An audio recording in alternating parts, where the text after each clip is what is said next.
Hello, and welcome to the Metropolitan Leeds. And in the Metropolitan Leeds, we're doing politics. Hello. What politics were there today? Actually, should we have a look at the news? Because UKIP were going to announce the leadership contest. So there was a lot of negativity, really, wasn't there? In that? Because they're all the prediction is half of them are going to defect to the Tories. Diane James, okay. Right, there you go. Now she was probably their best candidate, strongest candidate. Yeah. They made the right choice. I think so, yeah. But I mean, apparently she was the most recognisable of the leadership candidates for UKIP at 30%, something like that. And apparently it wasn't much higher. Was it 15%? I think it might have been 15%. And then amongst people who intended to vote UKIP and had voted UKIP, she was about 30%. So, you know, UKIP are at a crossroads now. Yeah. Because, you know, they've got Brexit, which is what they came into existence for. Yeah. It was it must be strange for them, because in so many ways we got Brexit in spite of them. You know, they kind of failed and then we got Brexit. I don't think we should underestimate Nigel Farage's influence on getting Brexit. Yeah, well, his presence in the media made people talk about it. And also the Conservatives were scared that he was going to take still votes from them, lose them the majority, so David Cameron went and promised this referendum. Yeah, and of course, although it didn't happen, we still got the referendum. Because he had to, he was forced to. Cameron stepped down as MP. That's news, isn't it? That was this week, wasn't it? Yeah, that was early this week. Yeah. So obviously failed. Right there. That's the I'll say the final nail. But all sorts of things will probably come out, but you know, that's the conclusive end to that. Well, I mean, that was probably my moment of the week, simply because it's true to form. I don't understand, you know, Cameron gets a lot of, I would say, charity from he got away with it for so long. You know, he's completely useless. He said he wasn't going to step down as Prime Minister after the EU referendum if they lost. Yeah. He did. Straight away. And then he said he was going to carry on being an MP. And then within a matter of weeks, he's gone. It says an awful lot about his character, doesn't it? Yeah. Sort of, I'm not Cameron Catholic, but I'm going to do it. That thing about someone said privately, after he'd sung his song, famously, when he quit, he said, "Why do I have to do all the difficult things? Because I'm the Prime Minister." Yeah. So yeah, people have said it, worst Prime Minister in history. I don't know enough Prime Ministers.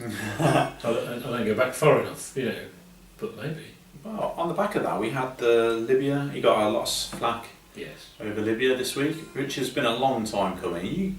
I know, as a Labour supporter myself, Tony Blair gets absolutely no absolutely no room for me over Iraq, and Libya was just as big a mistake as as Iraq. I thought the double fuck up. Yeah, Tony Blair didn't have the experience of Iraq to dissuade him from doing it, although I'm not convinced he would have changed his mind, but Cameron did have that. It's the same. And he still failed, essentially. Yeah, because so much of what he was doing was based on Blair 2. Yeah. I'll just do that again and it'll be good. Including the mistakes. Keep my face nice and shiny. Everyone will vote for me. And they did. And I think they regret it. I don't think so. So, you know, Cameron quit. Theresa May won the Tory leadership. Quite praised for how quick the Conservatives managed to sort out their leader. Yeah. And she was looking like a formidable force. Going back to more traditional conservatism, which she proved by the grammar school announcement, which seems to have blown up in her face this week. Yeah. So is Theresa May actually the force that? It seems unlikely, doesn't it? They all seem so incompetent. Why would she be any different? That's basically what it is, isn't it? I mean, well, actually, her big selling point was her competence. That she was. Yeah, that was the point. Very democratically questionable, corrupt way she got in was a sensible choice because it's about stability, you know, with the euro and everything. Turns out, well, it does look. I mean, we haven't left yet, but at the moment, it does. It looks like it was just a wobble with the pound, and that we're okay for the moment. We don't know what happens when we actually leave, but it looks like we're okay. So we didn't need that. Yeah. Well, I think the pound sort of judged against the euro to a certain extent, and they're having major wobbles in Europe over Brexit and what it means. Yeah. So I think, in comparison to that, Europe's in chaos and we're in chaos. So everything sort of is evening itself out a little bit. So if they get their act together in Europe, which it doesn't sound like they're going to do anytime soon, because Mrs. Merkel's not looking as strong as she once was. Yes. Yeah. But if they do, then then we'll see what happens to the pound. Yeah. Until it happens, we don't really know. Actually, it's been quite a big week this week. Jeremy Corbyn did quite well at PMQs. I didn't see it. Was it good? It was all right. Twitter went into explosion, saying, Jeremy Corbyn battered Theresa May over grammar schools. Oh, right. So I turned it on and watched it and expected big things, and I thought, well, it's all right. Yeah, that's always the way. It's just another it's one. not as good as everyone was making it out. But then again, I don't think when they say he has a really bad performance, I never think that's as bad as. Yeah, it's never. It's always good, right? And then within a matter of hours, this list went out of MPs that had undermined the leader and it all kicked off again in the Labour Party. Right. Yeah. So when's the election?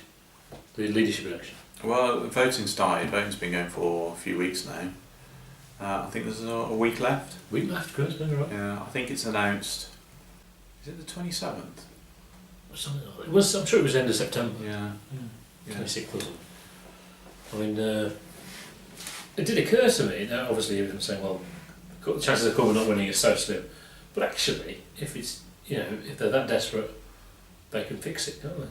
If Owen Smith could win, they could say, yeah, he's won, but could be completely corrupt. A terrible mistake. You get. They're always saying, oh, if Corbyn wins, we'll be out of power for a generation. If Owen Smith wins, Labour will be the end of the Labour Party. It will be the end of the Labour Party because essentially, it's weird that the logic that goes on. They say Jeremy Corbyn is emblematic of the Islington set, sort of like a narrow view of the country. But so Owen Smith comes out on the answer, to keep the Labour Party in power, and then offers a second referendum, which basically writes Labour off in the north. Yeah. So I can't believe you did that. I do not see the logic in saying that. It's the only thing I can think is it's playing to the PLP. It's not, everyone, again, the big criticism of Jeremy Corbyn supporters is that no, Jeremy Corbyn hasn't got to win the support of the Labour Party, he's got to win the support of the electorate as a whole. What about the electorate? The electorate hate him, sort of thing. Well, if you expand that to Owen Smith has gone about this sort of European thing that has a majority support amongst Labour supporters and a big majority support amongst the PLP, but not much support amongst the general public. And those that are against it are very, very much against it. It would be bad. I think it would really be bad for social cohesion and things like that. It would not be good. Yeah, I mean, imagine that is sort of. We have a second referendum on the deal that people turn down, and we end up not coming out of Europe. How many people would justifiably be quite angry? Well, having a referendum on what the hell Brexit is, maybe, but that should have been the vote in the first place. Yeah. It shouldn't have been in it because they didn't know what they were voting for. Correct. If it was described on the paper originally, do you want that and do you want that, or do you want to stay? No.